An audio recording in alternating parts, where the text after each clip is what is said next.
আসসালামু আলাইকুম, welcome to moon lifestyle BD.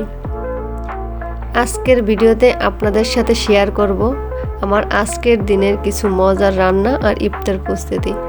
লাউ পাতায় ইলিশ ভাপা থেকে শুরু করে বেগুনি, আলুর চপ সব কিছুই থাকছে আজকের ভিডিওতে। চলুন শুরু করি।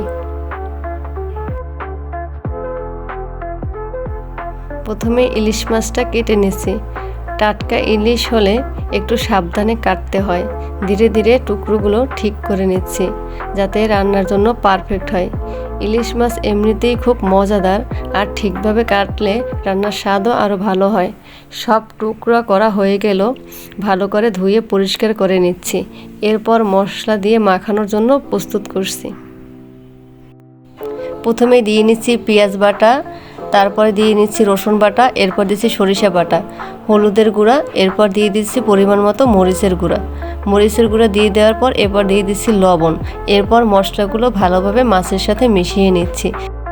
মশলাগুলো মাছের সাথে ভালোভাবে মিশিয়ে নিতে হবে। প্রত্যেকটা মাছের সাথে যেন মশলাগুলো ভালোভাবে লাগে। এর ভিতরে ফাঁকে আমি সরিষার তেলও দিয়ে দিয়েছি। সরিষার তেল মাছের উপর দিয়ে দিলে এতে মাছের সুন্দর একটা ফ্লেভার আসবে এবং খেতেও খুব ভালো লাগবে। এভাবে ম্যারিনেট করে রেখে দেব। এখন রান্না শুরু করছি লাউ পাতায় ইলিশ ভাপা। লাউ পাতায় মশলা মাখানো ইলিশ মুড়ে নিচ্ছি। এইভাবে রান্না করলে একটা আলাদা ঘ্রাণ আসে। এখন হালকা আঁচে ভাপে বসিয়ে দিলাম। ধীরে ধীরে রান্না হচ্ছে। রেডি হয়ে গেলে দেখবেন মাছটা খুব নরম আর মজাদার হয়েছে। একদম ভিন্ন স্বাদের একটা রেসিপি। এখন শোল মাছ রান্না করছি। সহজ মশলা দিয়ে ঝোলটা তৈরি করছি। গরম ভাতের সাথে খেতে খুবই ভালো লাগে।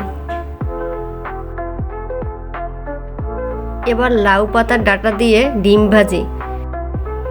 ডাঁটা কেটে নিয়ে ডিম দিয়ে ভেজে নিচ্ছি। খুব সহজ একটা রান্না, কিন্তু স্বাদ অনেক ভালো হয়। ঘরোয়া আর হেলদি একটা আইটেম। আমাদের বাসায় এই রান্নাটা সবাই পছন্দ করে, বিশেষ করে আমার মেয়ে এই রান্নাটা খুবই পছন্দ করে। এবার বানাচ্ছি থানকুনি পাতার বড়া। ডালের সাথে থানকুনি পাতা কুচি নিয়ে নিয়েছি, সাথে নিয়েছি মরিচ, হলুদের গুঁড়া, লবণ। এরপরে দিয়ে দিচ্ছি পেঁয়াজ কুচি দিয়ে ভালো করে মিশিয়ে নেব। এবার এগুলোকে তেলে ভেজে নেব। এই বড়াগুলো ক্রিস্পি আর হেলদি, ডালের সাথে দারুণ লাগে। খুবই মজাদার একটা রেসিপি। শেষে ইফতারের জন্য বানাচ্ছি আলুর চপ, ডিমের চপ আর বেগুনি।